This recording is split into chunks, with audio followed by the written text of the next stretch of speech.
Deputy CM Brajesh Pathak ji हमारे साथ हैं। सर, प्रयागराज में मौसम्मी का जूस चढ़ा दिया था प्लेटलेट की जगह, उसको लेकर अभी उसकी जांच रिपोर्ट नहीं आई है।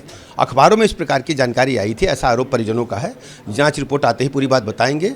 और वैसे प्रथम दृष्टया ऐसा संभव लगता नहीं मुझे, लेकिन यदि कोताही हुई है तो हम कड़ी कार्रवाई करेंगे, FIR भी कराएंगे, जेल भी भेजेंगे। अस्पताल ध्वस्त कराने का जी, ध्वस्त करने के लिए अस्पताल एक नोटिस दिया गया है। तो अगर गलत बना होगा, ड्राइंग पास नहीं होगा, वो तो विधिक कार्रवाई जो विकास प्राधिकरण है या लोकल एडमिनिस्ट्रेशन के लोग करेंगे। हमारी जिम्मेदारी है कि स्वास्थ्य महकमे में उच्च कोटि का इलाज सबको मिले, चाहे प्राइवेट हो चाहे सरकारी हो, और कहीं कोई नियमों का उल्लंघन ना हो। अच्छा, सभी सीएमओ को अस्पतालों का निरीक्षण करने के निर्देश दिए गए? हाँ, मुख्य चिकित्सा अधिकारियों को हमने कहा है, जैसे प्रतिदिन मैं देखता हूँ, आप भी देखो, और हमको वीकली रिपोर्ट प्रस्तुत करो कि कितने हॉस्पिटल्स का निरीक्षण आपने और कितने एडिशनल और डिप्टी सीएमओज ने किया है। प्रतिदिन 5 हॉस्पिटल्स का निरीक्षण करके रिपोर्ट हमें साप्ताहिक सौंपनी है। हर स्थिति में मरीजों का उच्च कोटि का इलाज मिले, दवाइयाँ सरकार दे रही उपलब्ध कराएँ, और हमारी जिम्मेदारी है कि हम उनकी सेवा करें। सर, ब्रिटेन में ऋषि सुनक के पीएम बनने के बाद एक मांग उठने लगी है कि अल्पसंख्यक समुदाय का प्रधानमंत्री होना चाहिए, खासकर मुस्लिम प्रधानमंत्री होने की बात चल रही है। दरअसल भारतीय लोकतंत्र में या दुनिया के किसी भी लोकतंत्र में जनता जिसके साथ होती वही उनका नेता होता है। और भारत में जहाँ तक मैं कह सकता हूँ, आदरणीय प्रधानमंत्री नरेंद्र मोदी जी के नेतृत्व में गरीब कल्याण योजनाएं जन जन तक पहुँची हैं, और बड़ी संख्या में अल्पसंख्यक समाज को इसमें लाभ मिला है। चाहे निःशुल्क मकान हो, चाहे निःशुल्क विद्युत कनेक्शन हो, चाहे निःशुल्क गैस कनेक्शन हो, निःशुल्क शौचालय हो, निःशुल्क, बड़ी संख्या में योजनाओं का लाभ मिला है। जनधन खातों में उनके साथ करोड़ों रुपए उनके खाते में, अल्पसंख्यक समाज के खातों में गए होंगे। किसान सम्मान निधि उन्हें मिल रही है। तो इस प्रकार की बातों को कह कर के लोग सच्चाई से मुख मोड़ने का काम कर रहे हैं। मुझे लगता है कि लोकतंत्र में जनता जिसे आशीर्वाद देती वही नेता होता है, वही काम करने का अवसर पाता है। और सभी लोग अपनी किस्मत आजमाते हैं। कोई अकेला बात थोड़ी है कि कोई एक व्यक्ति चुनाव नहीं लड़ता, बड़ी संख्या में लोग लड़ते हैं।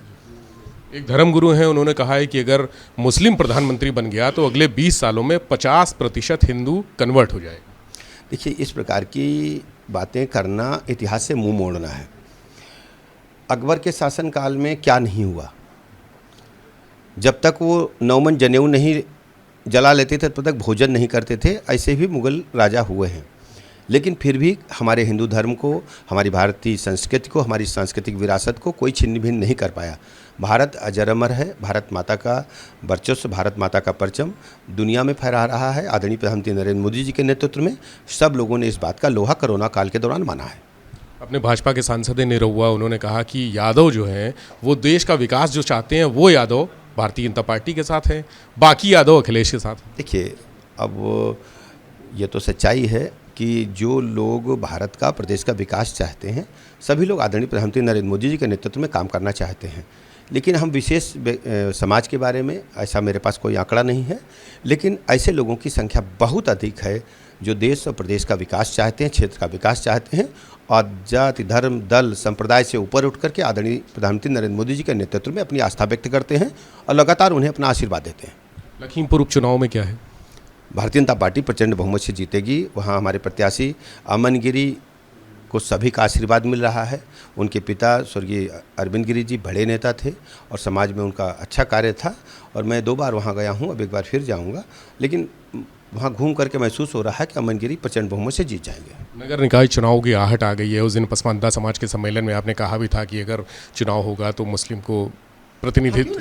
देखिए, लोकतंत्र में जीतने की गारंटी के साथ हम लोग चुनाव में उतरते हैं, और यदि पसमानदा मुस्लिम समाज के लोग कहीं जीत सकते हैं तो हम जरूर टिकट देंगे, मुझे प्रसन्नता होगी। तो डिप्टी सीएम ब्रजेश पाठक जी हमारे साथ थे। उन्होंने कहा कि ऋषि सुनक के प्रधानमंत्री बनने के बाद जो आवाज़ उठ रही है, और मुस्लिम पहले भी रहे हैं, देश में प्रतिनिधित्व किया है, और जहां तक मुसलमान प्रधानमंत्री की बात है तो ये गलत है कि कोई मुस्लिम की वजह से कुछ कन्वर्जन होगा या परिवर्तन होगा। देश तरक्की कर रहा है और मुस्लिमों को बहुत सारी सुविधाएँ भी मिली हैं। कैमरा सहयोगी हरिओम के साथ विवेक त्रिपाठी, ABP गंगा, लखनऊ।